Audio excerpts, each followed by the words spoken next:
when the bass low.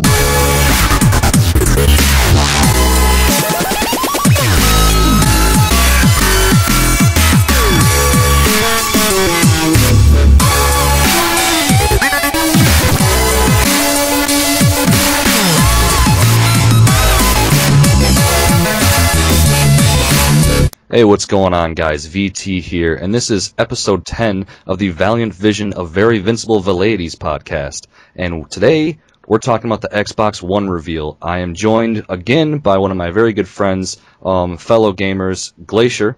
Go ahead and say hello. What's going on, guys? And we're very happy to have him here. He's the creator of gamersthatstream.org. If you haven't been there, check it out. We'll throw a link up and down there. Some great, unbiased stuff. Really good reviews on products, games, just everything, and it's a really nice site. Check it out. But today is a little different. This is not an unbiased podcast. We're letting it out how it is, and we're going to tell you our opinions, professional or unprofessional as they may be, and take them how you will, but hopefully this will be some good discussion for you guys. So let's get right into it. Xbox One was revealed today, and it is about the size of 4 pizza boxes stacked on top of each other. It's big. Honestly, they showed it, and it's nothing too fancy, which is fine. It's it's classy, whatever. It's nice and glossy black, but it's big as fuck. It really is. You should be seeing pictures right now, guys. There's just a shit ton of outputs and inputs, which is great. And there's a huge ass fan from the look of it, and a disc slot, and that's about all you see. The rest is just box. I don't know what to make of it. Some people have said that, yeah, okay, they're not skimping on size, which means that the hardware is going to be a lot better, and so far we've seen that it's on par, if not slightly worse than the PS4. I don't know. What do you think, man? What do you think of the look of the new Xbox? Well, it's interesting. I was having this discussion with one of my staff members, actually, before, and we had 2 different views. I was saying to him, I was like, you know what? I was like, that's just a really ugly console design. And meanwhile, my staff member was saying the opposite. He was like, no, actually, he's like, that's smart. He's like, it's basic, yes. He's like, but basically, it's clear that Microsoft is aiming for mainstream now. It is not. It is essentially the gaming industry is about gamers, but they are trying to expand to get more, and that's understandable. But the way this console's designed, I personally so far think that it's oversized. Half the console is a vent, if you look at it. I mean, if you look at the right that's half what I thought it was. It's vent. And then the left half, the left half is glossy and it's got the disc insert. And I mean, like at first when I saw it, I'm like, that's just awful. Let alone with the console name, which I mean, well, I'll get into that in 1 second. But yeah. Like I said, when I saw it, I wasn't impressed with the design. But then when I was having this discussion with my staff member, he was like, basically, he's like, if you see it now, he's like, gamers aren't kids anymore. Now, gamers are the people in their 20s, 30s, even 40s. And when they want to put something in their entertainment shelf, they're trying, the less console-ish it looks, which is most likely not a word. And actually, no, it's definitely not a word. We'll make it, whatever. We'll make it a word, yeah. Damn it, it's unprofessional. That's all right. But no, he was telling me that what it comes down to is, he's like, if I put this on my entertainment unit, it actually would look cool next to a DVD player or a Blu-ray player or my cable box. And he said it doesn't look like a console anymore. It actually looks like something that it's a little bit more modernized for the everyday person. Yeah. And it was actually a good point. I wasn't really seeing that until he said it, and I'm like, wow. I was like, you know what? Like that's instead of looking at the console again, I'm like, all right, you know what? If I see it as less of like a 100% gaming console, more of like this entertainment console, the design of it's appropriate. The more I've seen it, I can see where you're coming from for sure. Like it definitely is more practical of a design than anything, which is nice, but.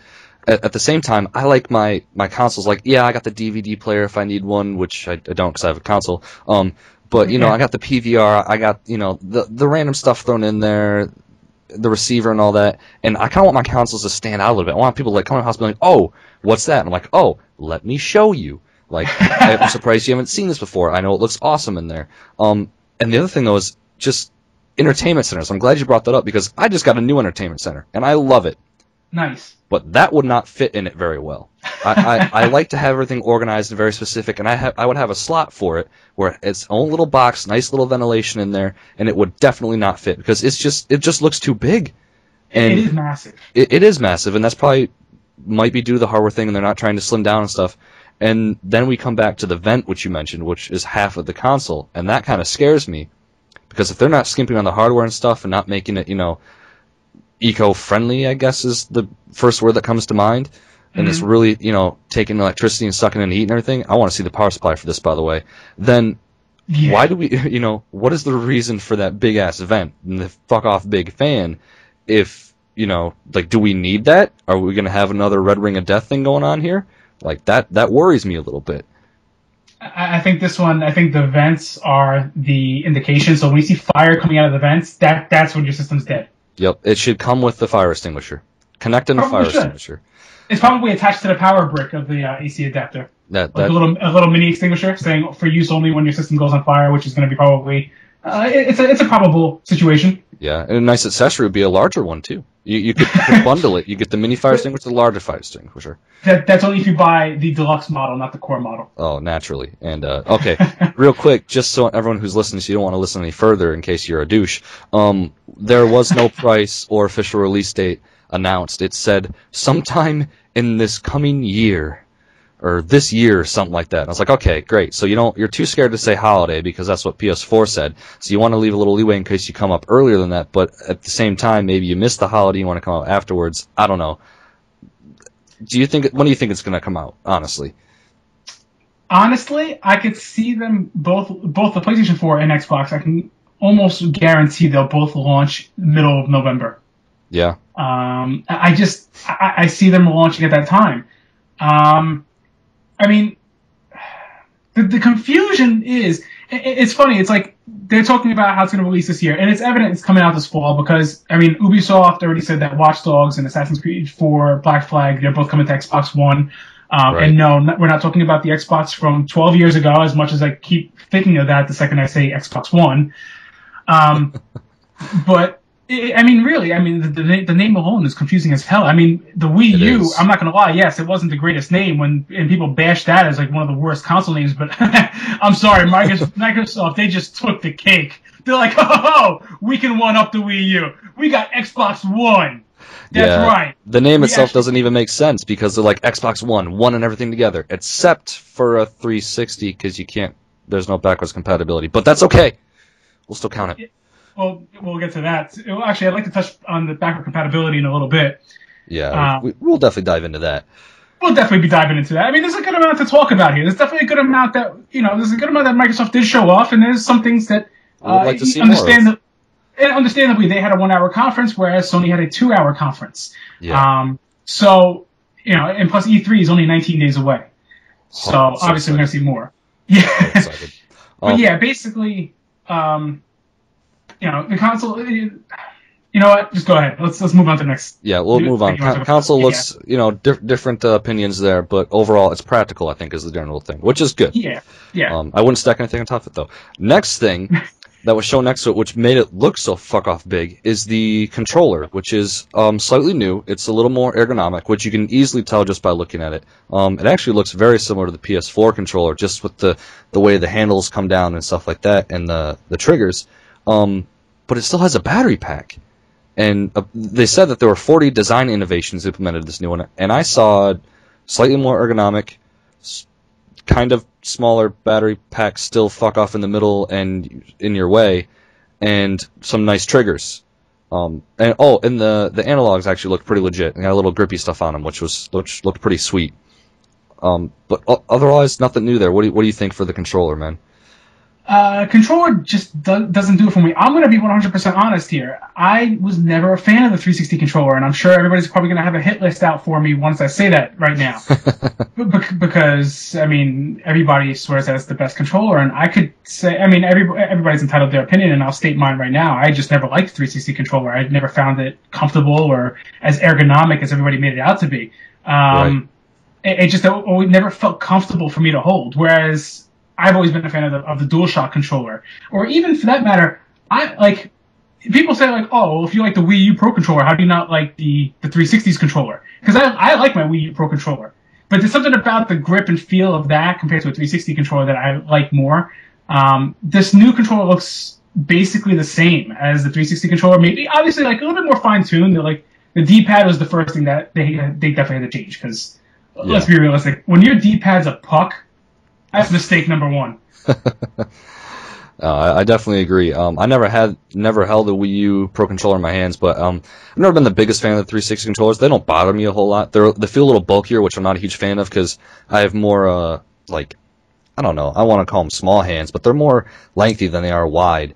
And so it just feels like I'm really trying to hold on to something a lot there. And I just like the PS4 controllers better. And I think this controller looks a little slimmer and looks a little better. I honestly really want to hold it in my hands. I really want to try it and just see what it feels like because I think I could probably get used to this controller a lot better than the 360 controller. Yeah, I could see that. I could definitely agree to that myself. I could definitely see if I actually had this controller in my hands. You could tell from the sides and the back, it's definitely slimmed down. It reminds me more of like the Xbox 360's wired controller without that, since there's no massive battery pack in the back of it from what I saw. At least not as big, but it just does seem a little bit more slimmed down to fit, to like kind of wrap around your hand a little bit easier. But it's definitely something I would like to get my hands on to actually finally judge it for myself. Definitely. So really we'll just have to wait and see. But really, it's not a whole lot new. Hopefully it still improves. I think the small changes they made to it are going to be well received by Xbox owners right now. So that's good. The other thing that the Xbox One is going to be bundled with for launch and necessary, but we'll get into that in a little bit, is the new Kinect. I believe it's the Kinect 2.0, whatever. It's new Kinect. And this thing is much like the Xbox One. It's kind of big and bulky. And it's going to take up space in our entertainment center, especially since it has to be in clear view to view you. It has better motion tracking and also tracks the controller somehow, probably through Bluetooth or something. And now records in 1080p, which is definitely an upgrade from, I think it's like 480i or 480p or something like that from the current Kinect. What do you think about that? Personally, I look at it and I'm just like, okay, it's just a bigger Kinect. Like it's really cool that's the functionality they're doing with it, but it doesn't look very impressive to me. What's funny is when I saw the design of the new Kinect, I'm like, did they really take a step backwards from the original design? Like the original design, I'm not gonna lie, at least it looked a little bit more sleeker and more stylish. Yeah, this one's just like, it's the power brick of the 360 with a camera. That's the first thing I saw. I'm like, that's the power brick from the 360 with a camera lens in there. Wow, good job, guys. That's really what it is. Now that you mentioned it, yeah, that's awesome. It's just a block that'll sit on top of your shit. Yeah, it's a paperweight with a camera. It's gonna be probably one weighty paperweight, but probably not as weighty as my 60 gig Yellow Light PS3 60 gig model that I missed. But rest in peace. Rest in peace, indeed. Well, I can repair it somehow. Apparently, that can actually last for more than 3 months. But that's another podcast. Yeah, that's a project in its own. Yeah, exactly. But no, the Kinect, I didn't like what they were showing off with it. It's funny. What I thought of when I saw it, aside from the power brick with the lens in it, was basically kind of like the Wii. The Wii had its Wii remote. It was responsive for the most part, but it didn't have that one-to-one motion tracking as well as people were expecting. So then Nintendo released the Motion Plus remote. And I'm seeing the same thing with Microsoft. They released the Kinect. It was a little slow, and I mean, it was pretty delayed. Every time I've used that thing, I've always just had an issue with it. And no, it's not that I don't know how to use it. It's just that the thing was just not as hyped as it really should have been. Right. But this new Kinect, it looks like that refinement, that one-on-one motion tracking. But then there's things that creep me out where it's telling me it can track your heartbeat, and I'm like, why does it have to do that? Yeah, and like the depth, and it is kind of cool from some standpoint, but it's got like the whole muscle movements and stuff. I'm like, what are you really going to use that for? And I'm excited to see what they do use it for, but at the same time, I don't think it's the best investment for what market they're going into. But then again, my current thoughts about Xbox and Microsoft have sort of changed after this conference based off of what they're sort of trying to push for. And I'll get to that at the end of this. Let's jump into more about this Kinect. Okay. Just the functionality of it, it really takes a pivotal role in the Xbox One. Just right off the bat, every Xbox One is going to be shipped with a Kinect because you have to have the Kinect to make it work. and that's Yeah. interesting. So if pretty much Big Brother's not watching you, you can't play. Yeah, something like that. Like I don't know. I read an interview just like an hour after the presentation, and they said that all of their research and design for the Kinect went around using it in the living room, which is great and all, because that is where a lot of people will have this. But at the same time, what if you're a college student or something, you have it in the bedroom? They didn't show, any sort of range. They didn't give any details about that. And the current Kinect, which obviously this new one is improved on, does not work well in small spaces. And I figured that would have been the one thing to rectify, was that space, that like depth of field issue that the first Kinect has, where it has to be like 8 feet from the person in the camera. Mm-hmm. The fact that they have to make it farther. I mean, let's be realistic. If the average person who lives in an apartment puts this thing in a room, they're not going to be able to use it properly. Right. And you know what, not even just the Kinect, even with the PlayStation Move, it had to be, a certain distance you have to be from the camera. And I can understand that, but there are ways to make that a little bit more user-friendly, per se, or Right. I don't know, Practical. closed environment friendly. Yeah, practical is the word I'm looking for, actually. Yeah, and I think they didn't show any of it today, but I think we are going to see some of that. I don't know why they wouldn't. That would be a huge downfall if they didn't invest into that. They said it should work in bedrooms and other situations, but at the same level, we'll have to see. And you really need it to, because the entire UI is really revolved around the Kinect. Like I said, you need it. And they didn't say anything about being able to use a controller to navigate, which kind of scares me, because if your Kinect breaks, then you're fucked, or if something goes wrong, whatever, maybe you just want to use a controller. But there's a lot of using the Kinect for just navigating everything, such as voice. It has a lot of voice commands, which you might take a little bit to learn, but overall seem to function pretty well, and a lot of hand movements. He was swiping the screen, and I like what you said earlier about the current Kinect was sort of slow and buggy, and I watched it today, and in what seemed like the perfect environment with only one person there standing in front of a black screen, the new Kinect seemed to work really well with the hand movements, really quick, responsive, and stuff like that. And I really think it's kind of cool. I think it's a little over the top to make it absolutely necessary, but it is a nice functionality. I think they've really worked down to a pretty user-friendly level. What are your thoughts on that? I have to agree with that. User interface, the way it's... I mean, again, what their key thing to do right now is they're improving on basically their beta design with the 360 with Kinect. Because they were testing it out with their user interface back then. It was about, you could do it right now with the Kinect. You could pretty much say, Xbox Bing this, or Xbox this, or you could talk to it and you can get the reactions, or you could use your hands to slide across panels. But it never felt as intuitive as they used to show it off anytime I've tried it.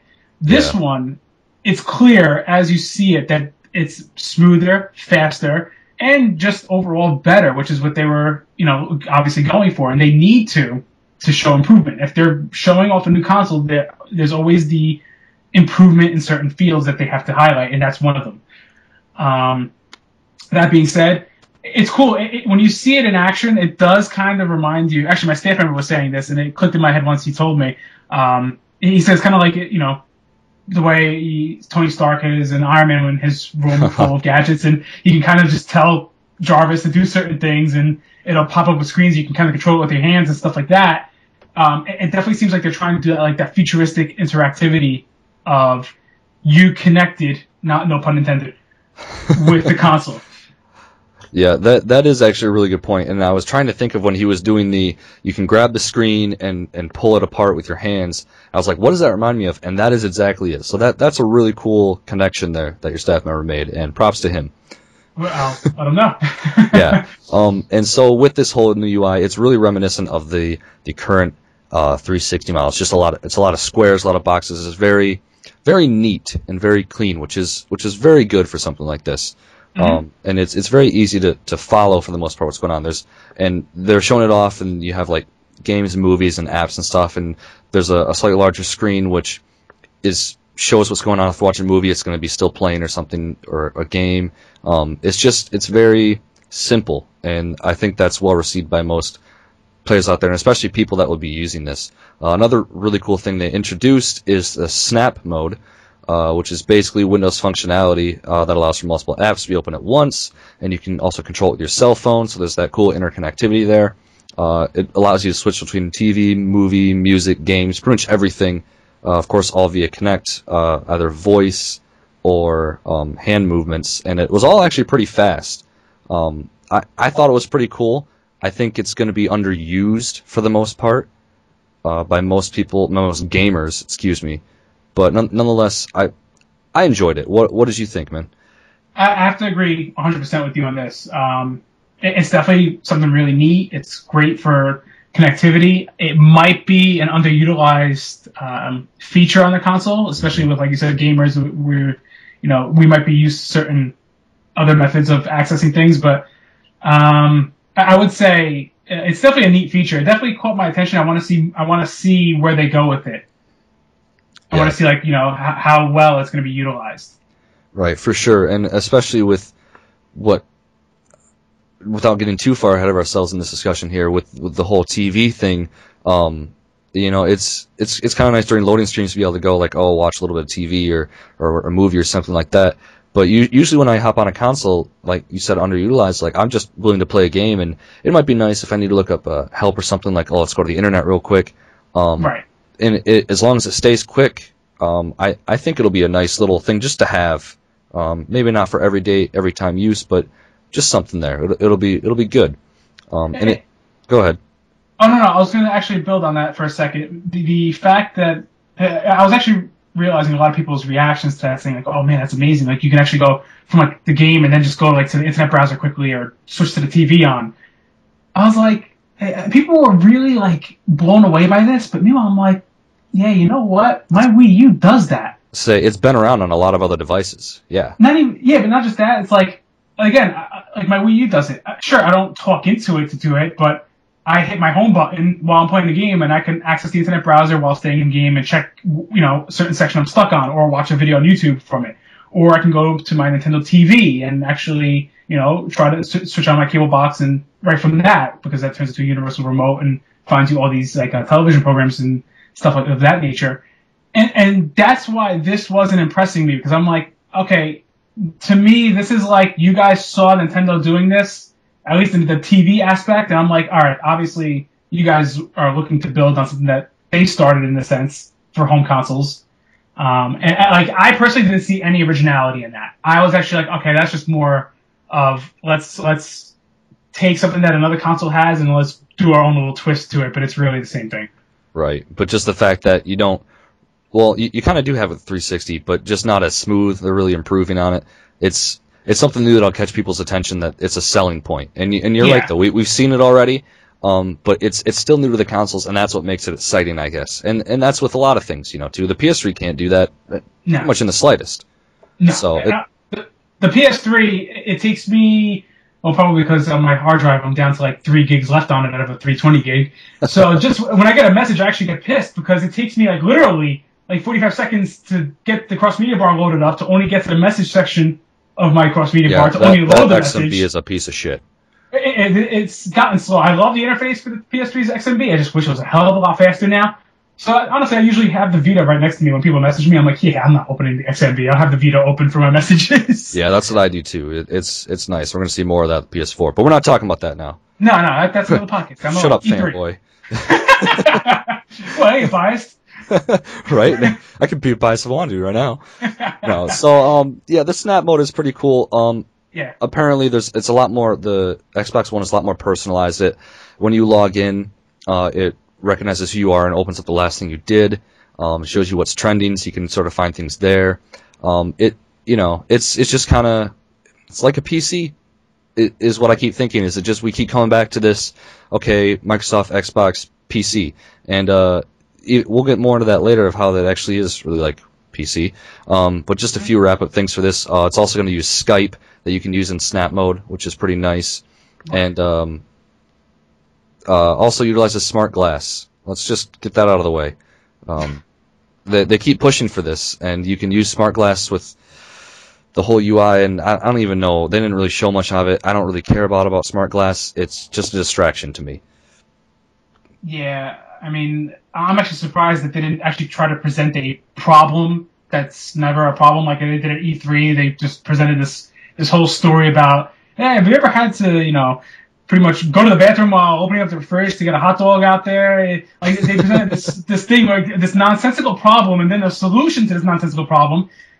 And I was actually waiting for them to do that again here. I was ready. Once they were talking about the smart glass, I'm waiting for like the really corny, cheesy, unrealistic problem that they're going to Thing throw that'll at you happen right now. once and it'll piss you off, but then you'll forget about it the next day. Yeah. Yeah, and no, I mean that wasn't here, but Xbox Smart Glass, it was something that I remember when they showed it off at E3. I was very open about it in terms of bashing it, and not in like this bashing. I'm not gonna lie. If you read my report card of Microsoft's thing, me as well as most of my staff will say, I think actually all of my staff, we all said like our pros and cons for every conference. For Microsoft's last year, it was the Smart Glass because we all just sat there going like, okay, well, they're doing a really poor job showing what this thing does, and we really don't care about it.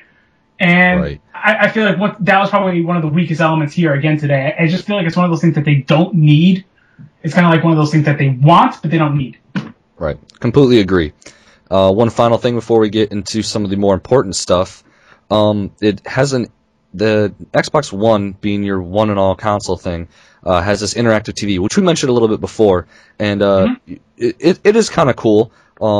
It's a little iffy to me just because it's clearly going to rely on the TV you have or the cable, the provider you have, cable Right. provider. So I'm worried how many issues might arise with that, what's really going on in there. But, if it goes right through your Xbox and then into your TV, there might be no issues there at all. But via Kinect, you can talk to your Xbox and search channels that way. So it just kind of dumbs down on how many remotes you need, I suppose. What are your thoughts on the interactive stuff, like the TV there? No, I mean I agree with what you're saying, and it's clear that these consoles nowadays they're not just gaming consoles, and I could definitely see how core gamers are getting concerned because it's more about entertainment now, Yeah. and Mm-hmm. going entertainment is now more mainstream. It's for the consumer. It's for the wider population.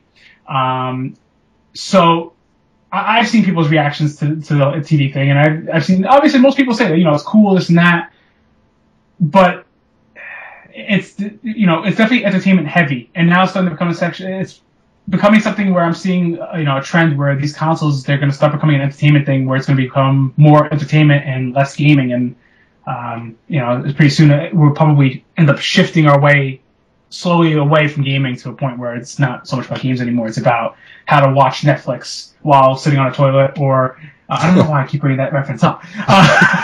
You really want that, don't you? No, you know what it was? I think it was when the South Park creators were joking about that during Microsoft's press conference, and that's the one thing that always stuck out with me because they just ripped up their own Microsoft conference themselves while on the conference stage, but. No, but bottom line is, it is always intriguing to see that because, again, they want to change the market a little bit, and it makes sense. It's no longer about competing with Sony and Nintendo and Microsoft. It's no longer about these three companies competing with each other. Now they're competing with Apple. They're competing with like all these tablets and all these other devices that everybody has their hands on, and they have to try to gear their game consoles to that crowd again, the crowd that's left, to get them back.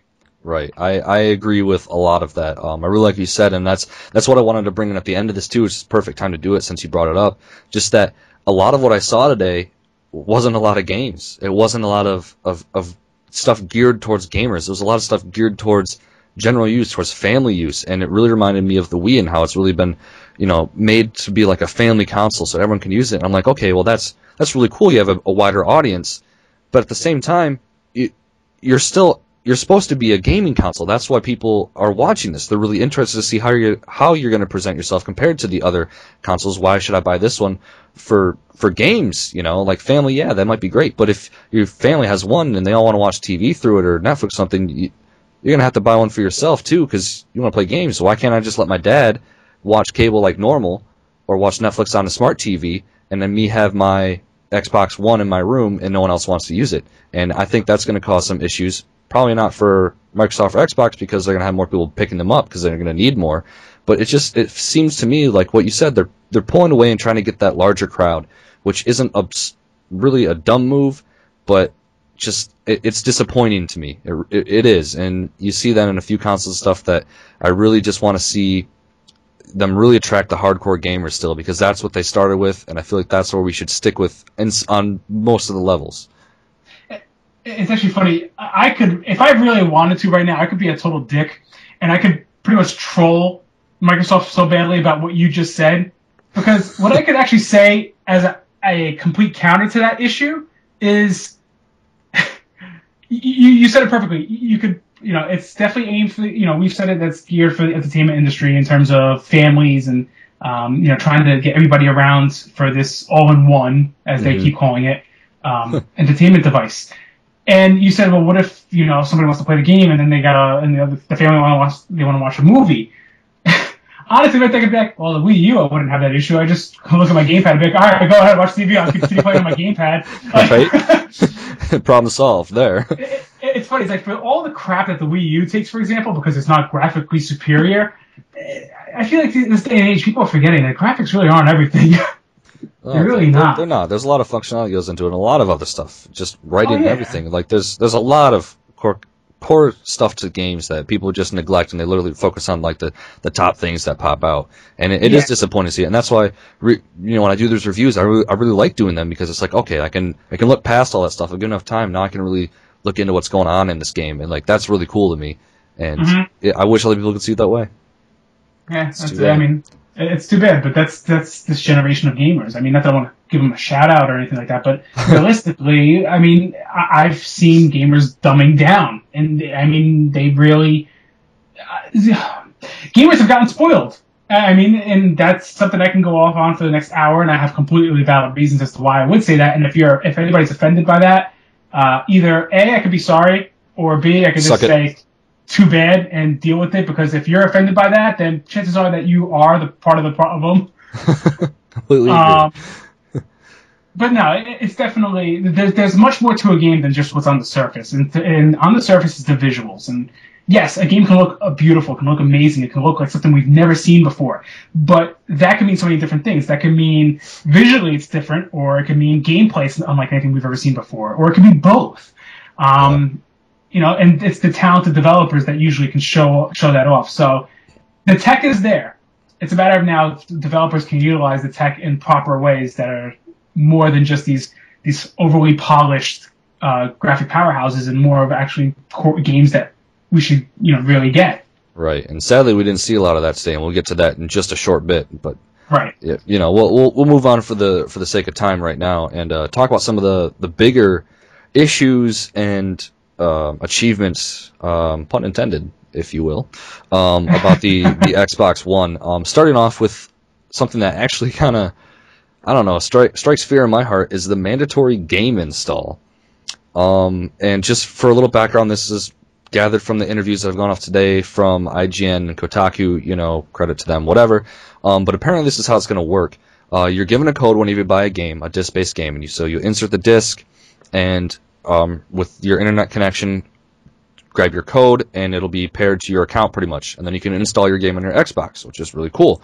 You no longer need the disc anymore at that point. So you're taking up space, an issue that we're all aware of with hard drive space, stuff like that, but it should be plenty big on this new Xbox. You saw the thing is fucking huge. And so since you have this code on here and this game installed on your Xbox, you no longer need the disc. It basically is another paperweight, and that code is then paired to your account. Now, on your Xbox, anyone else can play that game. They have rights to it, whatever. As long as your account is still on that same Xbox, they can play it with no problem. However, if you take your game over to a friend's house and put on a second Xbox, you can still play the game, but you have to have your account. Now, there's no verification or anything on account limitations like Sony has with the PlayStation. If you only put on X many accounts, we haven't found out anything about that. But let's say you don't have your account on your friend's Xbox. Well, then they have to pay the full price of the game in order to use it, in order to get access to that game. You don't need to share the disc all the time, but you still have to pay full price if they want to keep it, it's if you guys want to play together, basically. And with that brings up a whole new thing of, okay, what about trading in old games? and either retail or other, and they've said that you can still trade in games at retail. Not sure how that works. You probably have to pay full price again if that's all there is to it to play on your system. And apparently there's some trading old games in online, but there's no further details on either of those yet. What are your thoughts on that, just given the circumstances? I mean, it reminds me, actually, even another one of my staff members was bringing this up to me. It's basically like having a CD key for computer games. It comes back to PC style. Yeah, that's what I was thinking of too. Yeah, I mean, between that, I mean, I don't know. It's interesting. I feel like we have to, like, the consoles are getting more and more uptight with security due to online features. We know that. Over the years, we've seen numerous situations with online, whether it's piracy or console hacking being shut down for a month. But that was terrible. Yeah, listen, you know what? I could talk about that PSN hack being actually the best thing that ever happened for me. I'll be honest. But that's again, another topic. Yeah. But no, I could see where they're going with that. At the same time, I feel like the days of like just taking a game to a friend's house and actually just being like, hey man, listen, check out this game, they're gone. I mean, unless it works with you putting the account on another person's Xbox, and if that counts, if that works, I don't know. I feel like there's a loophole there somewhere. That's not fully explained just yet, and I don't think it's going to get explained until the console is released and it's tested out with the consumer. People start playing with it. Yeah. To me, I don't know. I don't have the biggest. I think it's a decent way to handle it. I don't know, at least for controlling game sharing.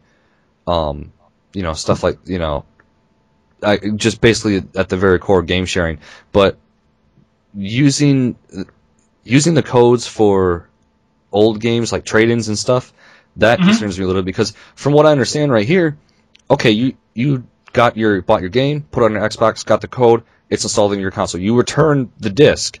Now, if someone else grabs that disc, it's used. That disc might be damaged a little bit. It may not install correctly, but you're still going to have to pay full price to play it. Yeah. And that concerns me a little bit, for sure, and especially for GameStop in itself, being as trades are a huge part of its profits, I believe. I remember reading something like that. I thought it was actually a decent size there. So that might put that in danger. That's all profit for them. Yeah, well, I mean, as far as how much actually they go through it, I'm sure it's quite a bit too, in every day compared to actual just new game sales. So that's really interesting. Honestly, the whole needing someone else's account to play it on someone else's Xbox, I don't think that's a huge deal. Whenever I go someplace, I don't bring a game, I bring my whole PS3, because I want to use my save data, I want to improve my character progression or something, so that doesn't really concern me a whole lot. But on the same sense, maybe we haven't seen everything yet. They ended the whole program today without really saying a whole lot on it, and then a lot of stuff started to leak out through interviews, so I feel like they're a little hesitant to start talking about what's really involved in there, but we'll just have to wait and see. Again, I think the 1 hour time frame is, there's only so much you could say within an hour. It's like, more things started coming out in the interviews because now there's that time pressure's gone. So now they can kind of like slide a couple other things here and there that they weren't able to really touch upon during the conference. And again, we still have E3. I mean, E3, right. I have a feeling they're going to focus more on the games, obviously, but during E3 we're also going to see the release date, the price, and maybe a little bit more fine details about the console's hardware itself in terms of the functionalities with the online and the used game sales and stuff like that, I'm sure. Right. I'm sure we're going to explore a lot of that, like you said, with relating to more of the games, which is really good. And so with that, let's move on. Another one of the scary rumors relating to what would come up to this event is the always online. And so let's talk a little bit about Xbox Live. First off, let's get this out of the way that there's a lot of stuff going on out there, and I read in an interview just like an hour ago that says you do not have to be connected all the time to the internet for the Xbox One. However, if that's probably written in fine print too when you actually get the console, it's like a very, very 8 fonts at the bottom. Oh, even smaller than that. It's probably going to be in Chinese too. We put it on there. It's just in symbols and shit. Good dictionary. Oh, okay, Bill Gates. He was on there at the start too. Yeah, I noticed. Yeah. So that's the not always online is pretty much related to movies and music, general, media stuff like that. However, they did say that in order to keep playing your games and to utilize the full potential of the console, whatever the fuck that means, you're going to have to sign in once every 24 hours. That was the time frame that was placed on it directly. That, what I understand, and this may be like a DDR thing checking up on you to make sure your code is valid for your game, that to keep playing your game, it's once every 24 hours you need to sign in. That's interesting. That's just, I can think of so many different scenarios of how that could screw somebody over. Oh, for sure. And they said that, yeah, we understand internet drops and stuff, but in this day and age, internet's all around us. It's like, well, yeah, that's true, but, what if internet legitimately does drop, or you can't afford internet that month, but you still want to play? Like, is it going to stop you from playing if you don't log in so much and you bought a game a month ago or something? Yeah, I don't like that whole concept, to be honest with you. The always on is even worse, no question. Because honestly, if they said their console is always on, I can guarantee you this console will shut down within 6 months of its release. Oh, I agree. That's a big scare for people, and it really it is. And there's so many people I know that still, to this day and age, don't go online. Don't even have an online account created for their 360 or their PlayStation 3. There are people who just don't care for that, and I can completely level with that. That's fine. And the thing is that you're selling this as more on a family market. A lot of people are like you said, aren't going to use it, don't want to use it, and don't know how to use it. That's the thing. I know that one of the key words they were stressing at the beginning of the conference was simple. But again, no matter how simple something is, there's always the demographic of those who aren't as tech savvy, not even as the tech savvy, or just common sense with tech. Like they're afraid to get very to play around with too many settings to figure stuff out.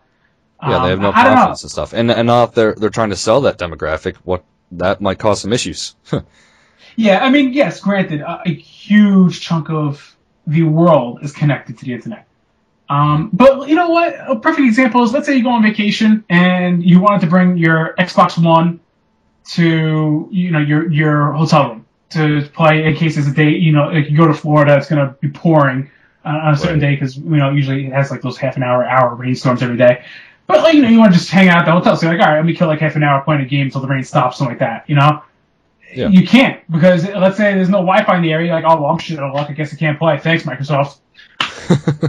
Yeah, there's many scenarios where it could fuck you over, and hopefully the 24-hour period is very limited to just select things, or maybe to like update your achievement information or something.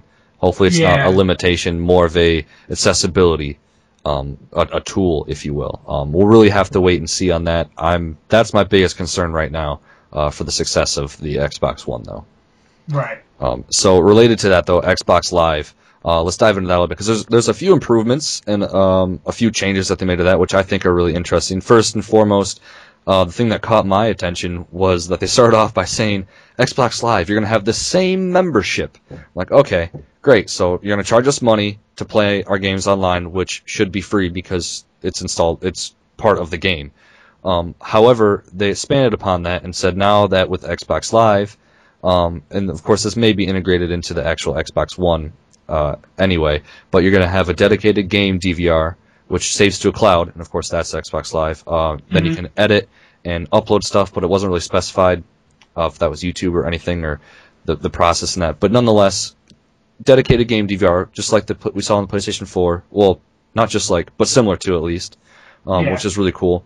And this is the biggest thing that caught my attention too right after the same membership, was they were just like, oh, and by the way, we now have 300,000 servers for your games to be able to find you the perfect match based off of how you play. Because as you play certain matches, pick these things, your Xbox One is going to learn what you like say Team Deathmatch, or maybe like this map or this map more, you back out of these maps. It's going to pick you those perfect matches for you. And in the meantime, you can use other apps via that snap mode, which is really nice. Right. And I think that's a pretty big step forward. The amount of servers and the whole preferred match thing is really, really cool, actually. No, it is. But it's funny, when they said that, we now have 300,000 servers, I'm like, and every single Xbox Live user, they just paid for all that. Yeah. They just funded all those servers over the years. Like I would have at least thanked the people who actually spent $50-$60 a year on Xbox Live for that during the conference. That would have been great. It would At have least made total let them sense. feel because of you guys, supporting us with Xbox Live, we've increased our capacity of servers. No, instead it was just like we increased the servers. Secretly, it was from all the money you guys funded us. We've made a ton of money off of you guys. You guys were money whores. Yeah, they really like their money. But at least they're putting it back into the gamers, which is really nice. And hopefully, no question. The fact that they have that many more servers to watch over and take control of, hopefully it doesn't cause any further issues getting them bogged down, or God forbid something like Anonymous happens and it just spreads like wildfire. Yeah, I mean, those situations are always a possibility, at least in thought. Mm-hmm. But no, the fact that there's 300,000 servers, I mean, that's impressive. I'm not gonna lie. That's a lot. That's a shitload of servers. It is that it is, and hopefully, they didn't say anything about the levels of membership and everything, but hopefully that's all very equal amongst, all the players. Yeah. I mean, if they're saying it's the same membership, I'm gonna assume it's gonna stick at the $60 a year price tag. Yeah. If it's same membership, I mean, if it goes any higher than that. Might have some issues with that, but then again, maybe they can justify it or something. Yeah. I don't know. One more thing is they're changing the achievements up a little bit. Slightly different, pretty much earned the same way. You'll do things in game, I suppose. Press start button for 50G. then press A to get another 20. Yeah. But all of your gamer score carries over from the 360, so you have your points or whatever, and apparently the system with its DVR system or DVR capabilities will now capture videos of your most epic moments. I'm guessing your achievements, like the hard ones, and it's going to reward you in new ways, able to compare to multiple people. They didn't really expand upon it a whole lot.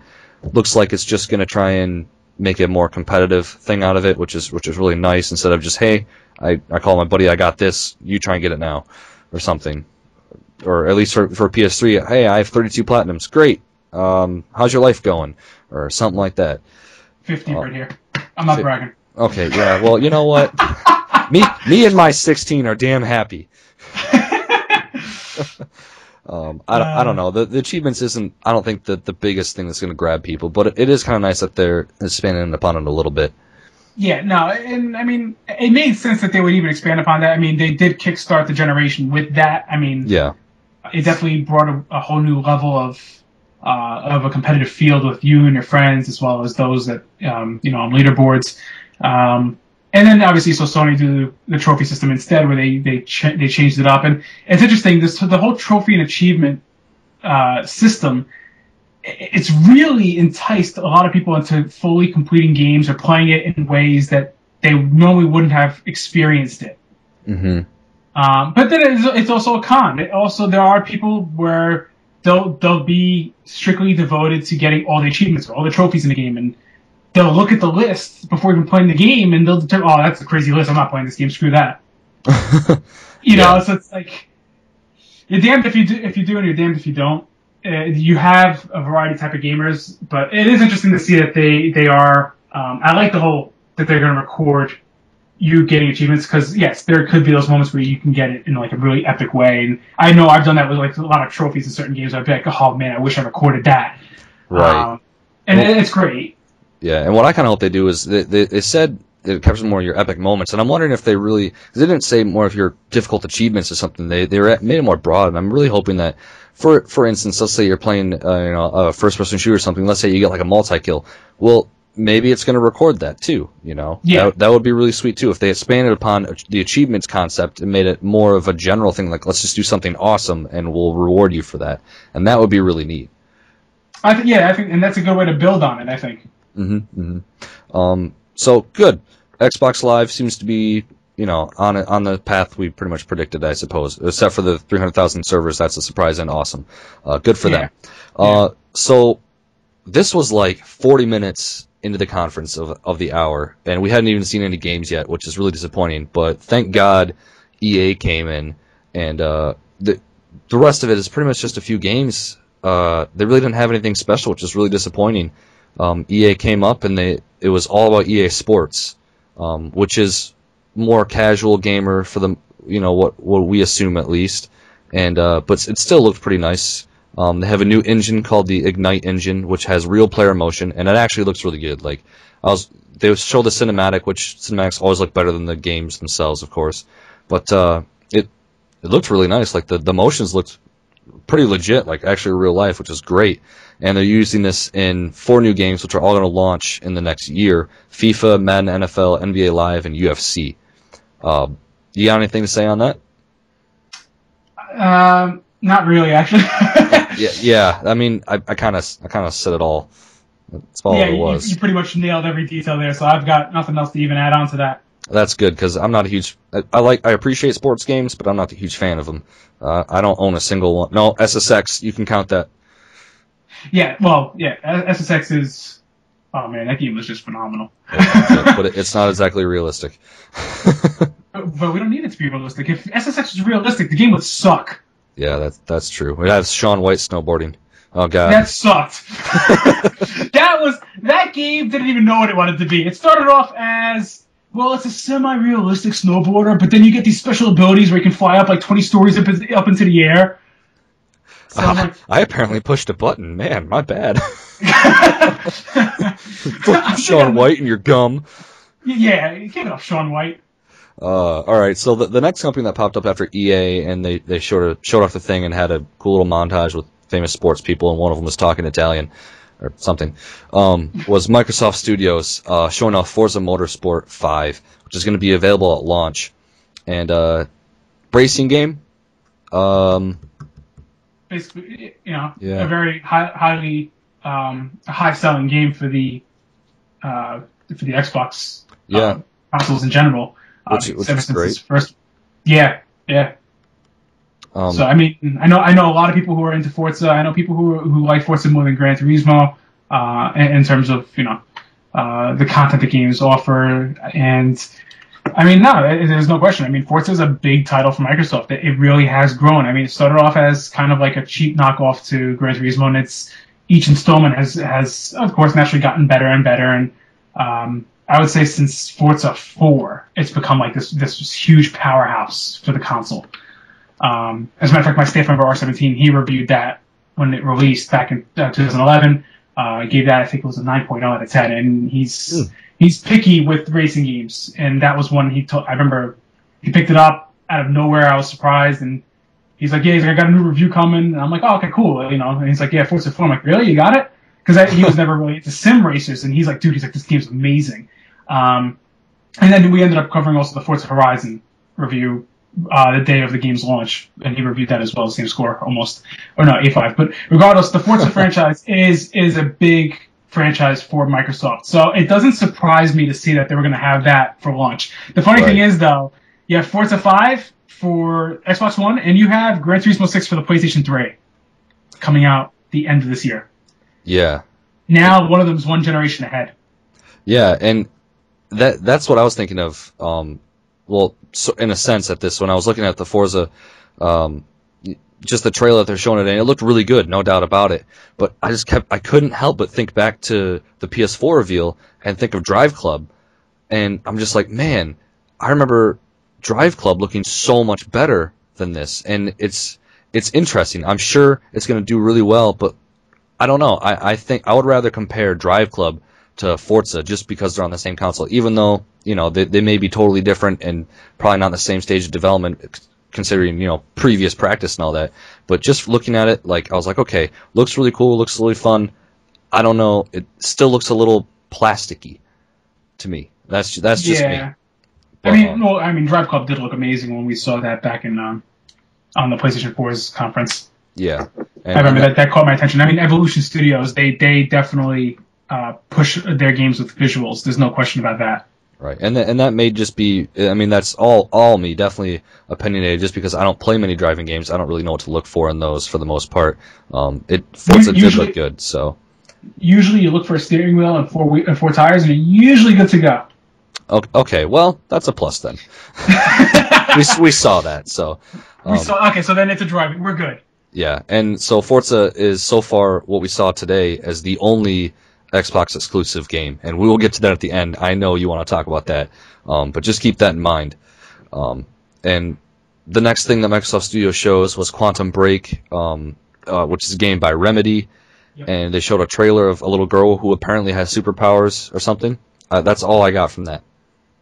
Yeah, I mean, not too much was shown, but what I will say is Remedy is a very talented developer. You know, they created the Max Payne franchise. You know, and then they made Alan Wake for the 360, which unfortunately was undersold because it released the same day as Red Dead Redemption, which that just did not make any sense to me. But it's a shame because Alan Wake is one of those IPs that the 360 had that really should have sold a lot more. It was a very fresh game for the console. And honestly, Remedy, like I said, they're a talented developer, and they have my attention with their new IP for the Xbox One. They definitely have my attention. So I want to see more on that. I want to definitely see more develop on that game. Yeah, and I think that was the purpose of the trailer was like, oh, look what we've got. Just kidding. Wait to find out till E3. We've got something. We're not showing you yet. Yeah, it definitely looked like something very interesting. Like we're going to see something. I don't know. The graphics looked good from what we saw, and the story could develop very nicely. But other than that, not a whole lot was shown. Hopefully, we'll see more. Wrapping up Microsoft Studios, they said that none of which we saw today. 15 exclusive games are going to come out in the first year of the launch, and 8 of those are going to be completely new franchises, which is really exciting. That's a lot of new franchises in a year. Yeah. But then again, how many of those will it sell? Whatever, we have to wait and see. Yeah, no question. I mean, yeah, when they said 15 exclusives, I'm like, damn. I was like, all right, that's a lot. Yeah, that is a lot. My theory is, okay, well, how many of those exclusives are going to be full games, or are those going to be like arcade games, or what? They didn't really expand on that, and it probably is full game or something. That's just my hunch. Is they should do that, but I don't know if they will. Right. Yeah. So moving away from them, Xbox Entertainment Studios popped up. And we started to pull away from gaming and going more towards the One part of the Xbox One. And they were talking more about the immersive TV and how they're making it more personalized for you, giving you recommendations and stuff. And we kind of already touched on that, just, you know, what happens if you have different cable providers and everything. They were just saying that it's going to be, they're pairing with more companies. I think, is she part of CBS or something like that? The lady on there? Yeah, something like that. Yeah, so they're looking into it. They're making it more friendly for your family, really, to be used in a lot of different ways, which is nice and good. That I really got nothing else to say on that. Yeah, I mean, like you said, we've already touched on it a good amount. So. Yeah. Yep. And following them and slightly related, 343 Industries came out, which we all know, Halo. And that was exciting. They said Halo, and everyone's like, "Ooh, got the edge of the seats," and not unexpected, but then again they made a twist, and instead of bringing a new Halo game per se to the Xbox One, which is fine, they've made enough of them, but still, you know, it's a great series. They're actually bringing an interactive TV series led by Spielberg as a premium service to this Xbox One and this immersive TV, which is very interesting. That's big news. It kind of blew me away when I was like, okay, that could be really cool, because Halo's a pretty awesome series with a really great storyline, a huge fuck off fan base, and then you throw Spielberg in there, and it's like, whoa. Yeah, pretty much. Yeah, I'm really looking forward to see where that goes. They did say it's a premium service, so I really hope it isn't expensive. But then again, if it's the price of a game, you're probably going to get the same amount of enjoyment out of it, really. Yeah, it probably shouldn't be that much. It all depends on how much of the series there is. If it's episodic, like how many episodes it would be for the series, or if it's just going to be like this one lengthy movie. Yeah, that's true. So that all varies. I'm kind of thinking that, I don't really know exactly what they planned, obviously, but it's Halo, and they said interactive TV series, and that got me thinking of, okay, multiple seasons. They probably might have like a season pass thing on there, or like a show pass on there, so you just get all of it, or you can pay by episode or something. Right. Which that'd be cool. The options there would be really nice and appreciated. And finally, related to more of the TV stuff is live sports. We had a lot of sports earlier with the EA Sports come in and show their 4 games that are going to be on PS4 as well as Xbox One. And now they're saying that there's an Xbox and basically an Xbox and NFL merger, which basically we have come completely full circle in the presentation from what they showed. And they're showing that you can record your fantasy teams, or your fantasy teams are being connected to the actual games and everything, so you can see what's going on your fantasy team. It gets actually relayed from what just happened live in a basketball game, for instance, or something, which is really cool. Actually, I think the concept there is just nothing short of amazing. Yeah, that actually was interesting. I mean, while I'm not a big fantasy football person, and neither am I. But I could definitely see those who are, they will get a kick out of that big time. Yeah, I think just the fact that it updates live and you have that whole snap mode with the Xbox there, I think it's totally awesome that they're relating it in that way and that they're able to actually do that, especially with the fact that, I mean, theoretically you can have, I might be wrong here, watching the game, bringing up your fantasy stats, and having your buddy on Skype so you can bash each other. I think that really brings a whole new level to utilizing the game console as the one that they have said, the one console that we need. Pretty much, I see this as a big opportunity for that show, The League, to actually utilize this. If you've ever seen that show. I have. Hilarious show. Awesome show. I could definitely see them running off of that in a season, though. I definitely could. Yeah, they have to now that you mentioned it. I fully expect it. Yeah, I fully expect it. It better be there. If they're listening, do it. Right. and credit me for it, damn it. God, wouldn't that be amazing? I get like 78 views on these videos in a month, and if they were one of them, ooh, I'd be excited. All right, so we've come full circle, and now they want to just end the presentation as a whole. And so what do they do? What, of course, we expected, and they brought out Call of Duty Ghosts, which is another Call of Duty game. They're talking about the same deal. They have the DLC with Xbox, being that Call of Duty DLC gets released a month early on Xbox compared to other consoles. There actually is a new engine for this for this Call of Duty, which Holy is crap! They actually made a new engine for a Call of Duty game. Right? Holy shit! They took their money and put it back into their players. Like, what the hell? Holy shit, indeed. No, I'm just kidding. Yeah, no, this is definitely big news for them. It is, and it's about time. It's honestly a few years late, and hopefully not too late, because of what we saw. I have to admit, I wasn't terribly impressed with the new engine. I realized we didn't see a lot, but honestly, nothing jumped out at me. It's funny, if you actually took Battlefield 4 and Call of Duty, put them side by side, Battlefield 4 definitely still looks better.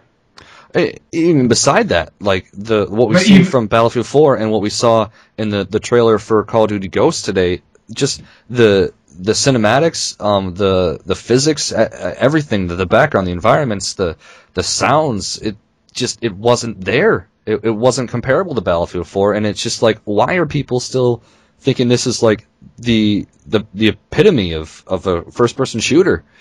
It frustrates me. Right. Yeah. I mean, it's still early. It is, and I was almost impressed at what they did with like some of the renders. They had some arms there that was rendered pretty nice compared to what it has been. I was like, yeah, that's great. And then we saw it in the trailer, and I was like, oh, what happened to the nice renders? Where'd you put those? I don't see those in there. And so I'm really hoping that was like alpha, beta footage or something, just for hope. But I don't know. I have my doubts. Yeah, I'm thinking that they basically were just trying to at least show off that they do have a new engine and they are going to be working on, trying to amp up the way the game looks. Right. They're not using the same engine and just throwing like another coat of paint over it for next gen. They actually are building a new engine from scratch. So I say let's give it some time. Let's see what they can come up with. Yeah. Because I still think that was, like you said, beta footage. I don't know if it was or not. I'm hoping it was. Yeah, I have a feel. I'm leaning toward that. Yeah, it would be nice. It'd be reassuring. Nonetheless, I probably won't be buying another Call of Duty. I've pretty much given up on that. But that's my own personal stuff, so don't take that in any accreditation, people who are listening. Not at all. Listen, if anything, I stopped the Call of Duty after Modern Warfare 3. I have my staff member who's twisting my arm daily to play Black Ops 2, and I just utterly refuse. Yeah. I did the same thing pretty much, but whatever. One interesting thing that I thought, I don't know if to take it like as a good thing or oh, you guys are desperate thing.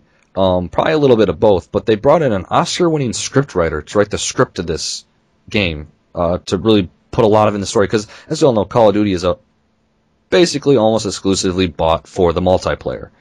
When they made improvements on that too, but really putting a lot in the story is an interesting move, and I give him credit for that. However, bringing an Oscar-winning scriptwriter, that I don't know, that seems a little catty to me. Well, they did it with the last one. They had David S. Goyer from The Dark Knight write the storyline for that. I did not even realize that. Yeah, so there you go. And I stopped after 3 levels of the last one too. So. Oh really? Yeah, I couldn't get into it. Yeah, I couldn't either. I did about the same thing the first 3 levels, and I'm like, it's the same crap to me. But meanwhile, everybody told me like, no, it's like the halfway point. I'm like, why do I have to wait till the halfway point for things to get good? I hate when a game can't pace itself properly. Yeah, that's a huge issue, definitely. But, and going away from that, like I said, it's a big part of multiplayer. Don't worry, they're still focusing on that. They're adding dynamic maps, traps, and other player activities to the games, which basically screams Battlefield to me for the most part. And then more character customization, which Call of Duty has always been accredited for good customization, which is good. It's nice. They're adding more armor, face, head stuff. You're never going to see it in game, except for on kill cams or something. But other than that, that's cool. Whatever. Yeah, it's like it's all fine and dandy, but yeah, I like to see them just a little more. Again, the word practical comes up, but that's fine. The dynamic maps is really a cool thing. I really appreciate that. They showed a picture of some looked like construction pipes, sewage pipes falling down. I'm like, okay, well, if you can make a trap out of that, that's pretty neat. I wonder how many times you can use it. If it's once and you're done in the map, whatever. But we'll wait and see. That is exciting nonetheless for those who love Call of Duty and their multiplayer, which is most people. Right. I love the quote that they said, however, is this is supposed to be the most beautiful Call of Duty yet. And I just got to point out that, no shit. You made a new engine. Like, of course it's going to be the most beautiful thing. You've been the same engine for the past, 6 years. You haven't, just like you said, you just put a new paint coat on it. Like, of course it's the most beautiful thing. It's not hard to beat. If you need to actually state that the next one that's coming out on a next-gen console is going to be the most beautiful one, I'm a little worried. Yeah. Don't worry, guys. It's going to be pretty. Okay. Why do you say that? Like, yeah, I agree.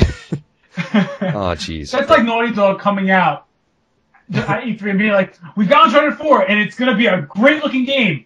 Well, no shit. It looks amazing on the PS3. If you guys are that concerned about how it's going to look on PS4, yeah, I'm a little concerned. Yeah, I'm going to look into this a little more before I buy it now. Thanks. Yeah. Sadly, that won't be the case. People are going to buy this thing up like hotcakes. Whatever. It's expected. It'll happen. Okay. Yeah, and that wrapped it up. I was so appalled. Basically, I was so ready for a wrap up. Like, oh, here's some more information. Here's a big bombshell to leave you wondering. And the bombshell was Call of Duty, and it just stopped after the trailer. Like, just the whole conference ended. And I wasn't even surprised because they ended off their E3 conference last year with Call of Duty. And I can't stand. I'm sorry, but when you end your conferences with a multi-platform title. That I don't say. Okay, so it's one of the hottest selling games this generation, no question. Right. But end it off on something that's exclusive, that's going to blow people's minds. Like 2 years ago. 2 years ago, they ended it with the teaser trailer on Halo 4. And I remember thinking, I'm like, wow, okay, that was actually a really cool way to end their conference. Last year, I was watching, I'm like, did they really just end it with gameplay footage of Black Ops 2? Are you fucking kidding me? And I'm thinking, I'm like, there was that's what gets me fired up, is because a lot of people don't even realize either. They see Call of Duty and they're like, oh, that's only on the 360 or it's only on Xbox, but it's not. It's for every single platform. Yeah, it's sad. The Xbox has huge Call of Duty favoritism. The whole early DLC and the servers are much better. I can guarantee that. I can vouch for that. I've played it on both, and just the multiplayer, the online is just so much better on 360. It almost seems like it is made for that, and all the other ones are getting, a little skipped out on, which is sad. Yeah. And just like you said, they ended with that. It was like, oh, they're giving that illusion that it's only for that console. Well, No, it's not. Like, it's probably going to be better on other consoles too, especially comparing to what we saw today. They literally confirmed saying like, oh, and by the way, it's coming to PS4 and it's most likely coming to the Wii U and PS3 and 360 and PC and Yeah, fuck it, let's get a PS2 version in there somehow too. How about that? yeah. Activision and Infinity Ward are huge money mongers, and even more than Microsoft has been. They want their money. They're going to sell as many damn consoles as they want, even a phone if they can. You know. And listen, if they're gonna throw in a phone with it, what the hell? I'll take it. I mean, yeah, right. I'll take And a phone. it's interesting though. We're talking about the exclusive games here and stuff like that. And what we saw in this conference, we saw one Xbox exclusive game, and that was Forza Motorsport 5. All the other ones are coming out on PS4 to say at least. Right. And that's just they were all confirmed that today, and it's just really interesting. Like, okay, where's the meat? What really appeals to your gamers in this conference? Like, yeah, you have these games, but what's going to stop you from buying it on something else? It might be better. What really makes you want to buy your console, as a gamer, not as a complete, like, all-in-one console, but just as a hardcore gamer? I didn't really see a lot that really beckoned me to grab this. To be fair, and again, this is me being completely honest with my opinion, the PS4 didn't do it for me either. Okay. And I like the PS4 and Xbox One, in which I can't stand saying that name. I swear to God, it's pissing me off. This whole podcast, every time you said Xbox One, I just picture the original Xbox, and I'm sorry, that's just bad marketing. That's just a rough. bad name. But there's nothing that I'm seeing with those yet that makes me go like, man, I gotta get that day one. Whereas when I saw the Wii U in 2011, I was like, I want that day one. The PS4, I'm like, all right. The new Xbox, I'm like, all right. Like, there's nothing there. I'm going like, oh man, that's amazing. That looks sick. That's phenomenal. I'm like, I don't know. I'm not seeing anything there that's making me go like, wow, that's a new way of playing a game, or that's just a new experience for me. Like, at this point, to me, it's just like, we've got more RAM, we've got better visuals, and we've got better online structure. I'm like, yeah, okay, that's all great and dandy, but I don't know. It's just like so much. There's so much about the social aspect and so little about the games themselves. Yeah, and I can see definitely where you're coming from. I have to agree with the PS4 statement. I saw a few games there, such as Killzone and Diablo, and that really made me want to grab it. And even Watch Dogs, even though that's not exclusive at all. Saw it being every single platform. Yeah, it is, and it just the bonuses that PS4 had, the share and all those interconnectivity things that really made me want to get Watch Dogs for that console specifically. But beyond really, Killzone is what really made me. I'm a huge Killzone fan, and just seeing that there. Beyond that, yeah, I can see that what you're saying. There's not a whole lot of other games out there. Knack did look pretty interesting. Really reminded me of Knack looks cool. Crash Bandicoot. Really pulling it back a little bit there, and the fact that I have a Vita is a big thing too, for the PS4. But yeah.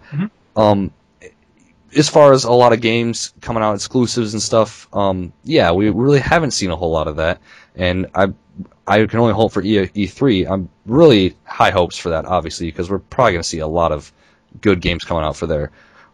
I feel bad. A really quick shout out to Eli, my buddy, Dragon Leader.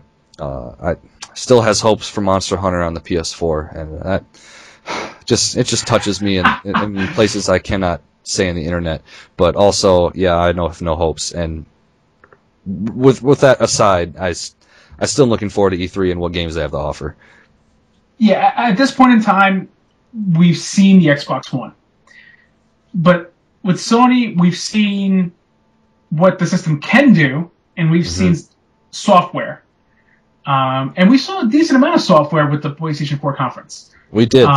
I felt they went into a lot more of the capabilities and the makeup of the PlayStation 4. What they went into more detail on the hardware and what they're using for, and the new things that they brought in with the new Gaikai technology. I felt that they just really covered a lot more, and like you said, an hour is a short time. So I just felt a little disappointed today. Yeah, I mean, it's totally understandable to be disappointed today. Many people were, from what I've heard. And what I've seen online, I've seen a ton of people say that it was a complete disappointment. But again, they did state at the beginning of the conference, this is a hardware conference. We're here to showcase the hardware. Right. And that's fair. You have to be fair. Like, they did make a disclaimer right at the very beginning. I totally missed that, but now that you mention it, then yeah, that's they accomplished what they set out to do, I suppose. Because they want to get the hardware stuff out of the way, so that come E3 at their conference, they want to focus on the games. They shouldn't want to focus on describing the hardware again. They want to be like, okay, so we showed up the Xbox One. All right, whatever you guys think of the name, screw it, whatever, it's cool, but we got the games, so let's go. Yeah. It's interesting the directions that Sony and Microsoft are taking in revealing the new consoles. I think they're really gonna split apart at E3 at how they're trying to sell them, with what you said and what we've seen today too. But they're both being very hush-hush about the price. Yes, yeah. That could be a make or break for a lot of people too. And the release date's not a big deal. I honestly think they're going to release it right on Call of Duty with a bundle package, the Xbox One at least. But the prices, I don't know. That's the fact that both of them are going to have our next gen consoles, and both of them are going to be bundled with PlayStation Eye Connect, and at least a controller or something. So it's like they almost seem right on par. There's almost no difference to these consoles at this point. They're if you look at their internal structure and the specs, they are almost exactly identical. Which is nice in a sense, because then it leaves it up to developers, so we can really see them grow. Even now, developers from, I think it was Quantic Dream or Naughty Dog, said they're still figuring out ways to better improve on their games to make for PS3. So we're really going to see something good there, I think. Damn, look at The Last of Us. That's... I'm still against us going next gen.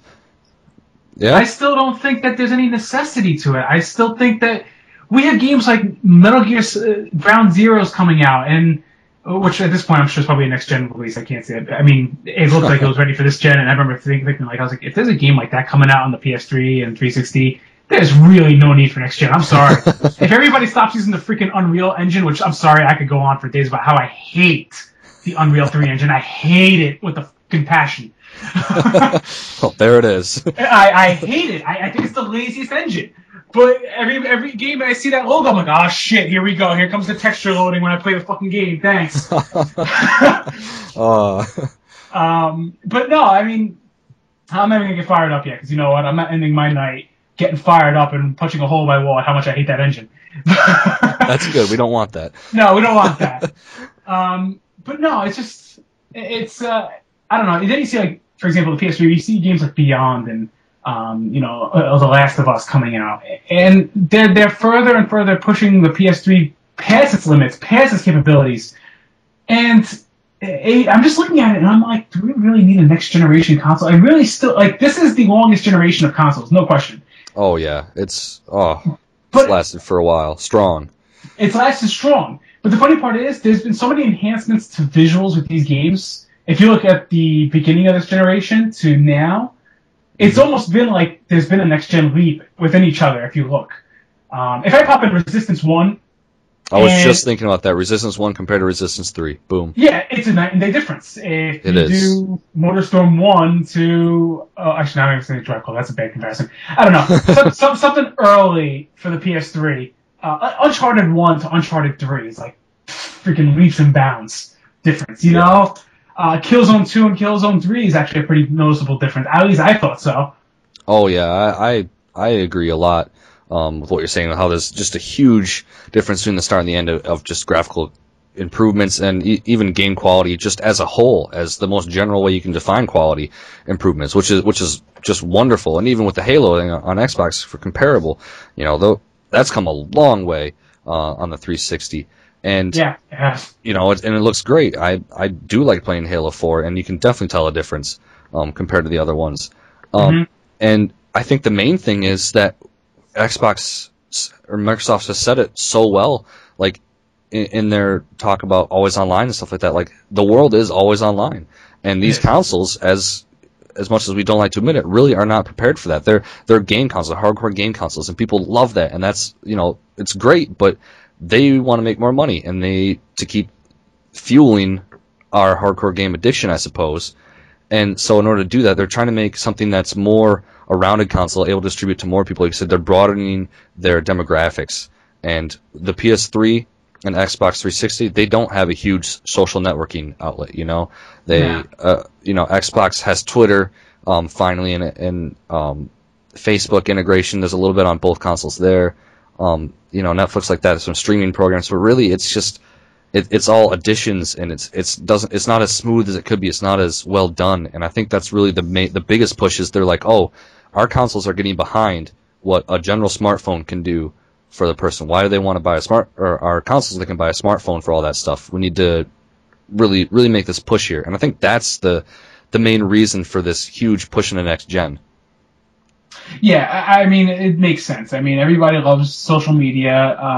Love it or hate it, it's the biggest thing. It's a way of life today. Mm-hmm. It actually baffles me. People actually go out of their way to read other people's business. Have you realized that? Oh, yeah. We actually put time aside to go on Facebook or Twitter to read that someone is making a sandwich. Mm-hmm. Or stepping out of the front door and going like, wow, there's sun outside. Okay. Yeah, go figure. It was there yesterday. Yeah, exactly. It's like a little douchebag. If you walked outside yesterday, you would have saw it too. Yeah, quit playing the games and get out there. Yeah. I mean, it's amazing how much people rely on social media, but how much it's actually affected society, and it's affected the gaming industry and the average gamer, where nowadays they have to have the social media because they love to share what they do. I mean, don't get me wrong, I think it's really cool. For example, Nintendo did with the Wii U, the Miiverse. I can't even tell you how addicted I am to the Miiverse. If I actually look at the amount of hours I have on Miiverse versus some of the games I've played, it's a little scary. Wow, okay. I didn't know you had that much time. Hey, neither did I. Well, to be fair, it's like I'll be on that while I'm watching Netflix on my PS3. Yeah. For example, and it's cool because it's like I'll use that, and the one thing I loved about the Miiverse is that I could take screenshots of a game and post it on the Miiverse and write like a funny caption to it or show something cool. Like, I don't know, like that's always been kind of a cool thing to me. And obviously the PS4 and the Xbox, I was about to call it every Xbox name except for one just now. I was about to say Infinity, 720, now Durango, but no, it's Xbox One. I gotta switch my mentality 12 years in the past to get this right. Right. But no, it's interesting. The social media really has come a long way, and it really does integrate it to a whole new level. The only thing is, everything in moderation is the key thing, though. Too much of something could be a bad thing. Mm-hmm. And I feel like because everybody's going to be so attached to the social media, it's going to be scary. You're going to start seeing more spoilers for games. You're going to start seeing more exploits in games being shared much easier now. Yeah, and that is a strong concern, and especially since it'll be so easy to share those things within the consoles themselves. Yeah, it's just going to be interesting. Let's see where it goes. But yeah, I mean, exciting ride. It's going to be an exciting ride, but I'm going to say right now, my guess, this current gen coming up, this is the last round of consoles. Yeah. Ever. Interesting hypothesis. I'm just, the way the video game market's looking right now, which is obviously not good. There's just a lot of companies, let's be honest, a lot of developers and publishers have been shutting down. Yeah, we had a lot of them shut down this past year, past few months especially, and it's traumatizing. It really is. So let's see what happens. Yeah, and with that, I think that sums it up very well. We'll just have to wait and see what happens with the next gen consoles, and just play it by ear. See how it goes. Absolutely. Yeah. So thanks for listening and or watching, guys. Really appreciate it. Thank you, Glacier, for joining me again. Love having you on this. Hey, love being here. It's always a good conversation, and always good to just speak your thoughts about what's happening out there in the industry.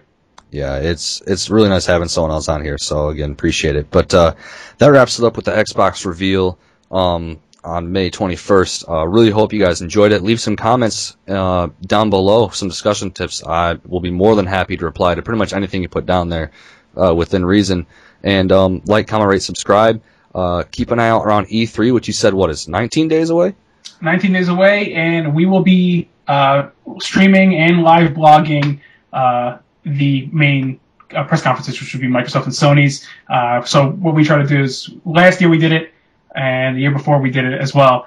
Basically, we'll have the live stream there. We'll have our live blog. And what's great is with the live blog, everybody can participate. Everybody can share their thoughts. And while I'm going crazy trying to throw images of what I might see and screen capture and post them on there. And I'll also throw some polls in there to see the general consensus of the majority of gamers out there who feel certain things about certain moments that are being revealed at that time. Really cool. And that's all on gamersatstream.org, right? All on gamersextreme.org. That will be live during E3, so definitely stay tuned to us. We will definitely do our best to bring everything to you guys, the gamers. That is great. I will put a link in the description for that site, and I will also be doing recaps at the end of the days of E3 on the main big press conferences with some minor stuff in there as well. So in case you missed stuff, you can always tune in on the next day and catch it from me. I always have them on YouTube. So you can listen to them that way, or if you want to put on your phone or something on your way to work, I always upload them on MP3s. You can do the download link right in the YouTube description just a little bit beforehand, so that's really nice for you guys. And with that, we're going to wrap it up. It's been a nice time talking about the Xbox reveal, nice, decent amount of time here, and again, really appreciate it, Glacier. No problem. And with that, we're wrapping it up. So thanks, guys. Like, comment, rate, subscribe. Take it easy.